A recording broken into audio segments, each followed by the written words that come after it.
Baik, kita lanjutkan dialog kita di segmen terakhir ini. Pemirsa, Pak Andreas, tadi kita sudah banyak membahas mengenai program-program.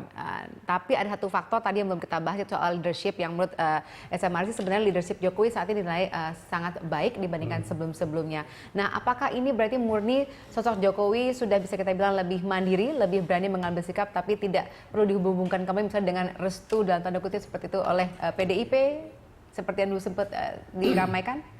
Ya, sebenarnya ya, artinya pemimpin itu kan dia sudah mempunyai mempunyai karakternya sendiri, tapi di dalam proses menjalankan pemerintah kan dia juga mencari bentuk kan. Artinya dia juga coba untuk beradaptasi, coba menyesuaikan. Dan sekiranya waktu yang sudah setelah setahun lebih Pak Jokowi juga sudah kelihatan dia sudah mempunyai ini sendiri gitu, gaya sendiri gitu. Seperti dulu kalau kita lihat begitu dengan Pak Harto, Pak SBY dan juga Ibu Megawati dulu dan juga dengan pemimpin-pemimpin presiden-presiden kita yang lain. Saya kira dalam posisi ini Pak Jokowi juga ya sambil dia mempelajari situasi dan dia juga sudah menemukan, artinya mulai menemukan gaya dan leadershipnya untuk menjalankan roda pemerintahan. Saya kira ini momentum yang bagus gitu. Dan kita lihat dengan dukungan masyarakat yang relatif stabil seperti ini, sebenarnya ini momentum yang paling baik untuk mengakselerasi pembangunan yang sudah dijalankan ini sambil memperbaiki hal-hal yang tadi gitu yang kita lihat, artinya dengan hasil survei dari teman-teman dari SMRC ini kan itu kan memberikan kontribusi yang menurut saya bagus sekali untuk sehingga kemudian pemerintah bisa melihat secara persis di mana sih sebenarnya detail-detailnya, bolong-bolongnya gitu atau kurang-kurangnya gitu. Dan itu sebenarnya ya kita juga merasakan. Kalau saya sih melihat itu ya memang itu gitu. Artinya ada beberapa hal yang menyangkut ya manajemen pemerintahan. Yang seharusnya misalnya kayak di daerah kita di timur itu di bagian timur, kalau misal itu ekonomi rakyat itu sangat tergantung pada APBD, APBN yang ditransfer ke daerah. Nah, sehingga kalau itu terlambat, kalau itu tidak diserap dengan baik, itu akan mengganggu ekonomi masyarakat di wilayah itu. Gitu. Kenapa?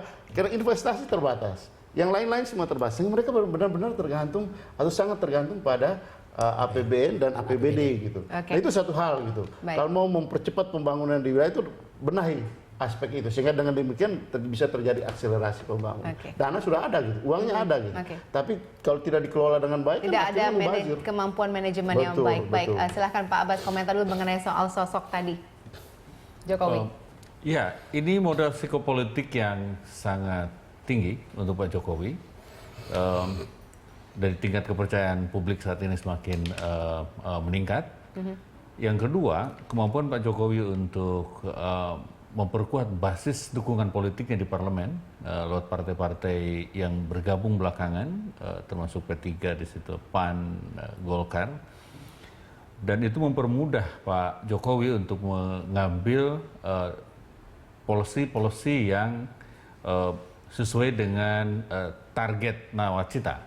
Misalnya gitu. Nah, oleh sebab itu, sejauh mana Pak Jokowi memanfaatkan psikopolitik yang sangat positif dari masyarakat, dukungan psikopolitik yang sangat baik di masyarakat, legitimasi arah pemerintahan ini sudah demikian tinggi.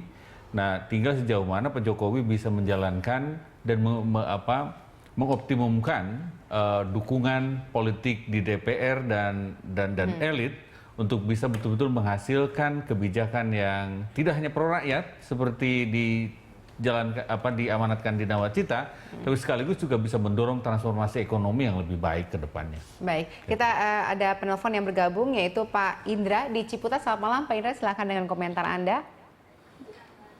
Selamat malam Bu. Silakan Pak. Bapak-bapak.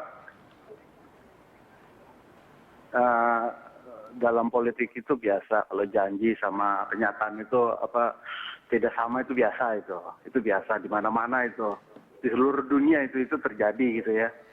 Cuma pertanyaan saya adalah cuma mudah kok, apakah para pendukung Jokowi itu yang tidak punya kinerja yang jelas itu mau untuk mereplace ke orang yang kompeten dan bisa mencapai kinerjanya optimal. Itu aja. Terima kasih.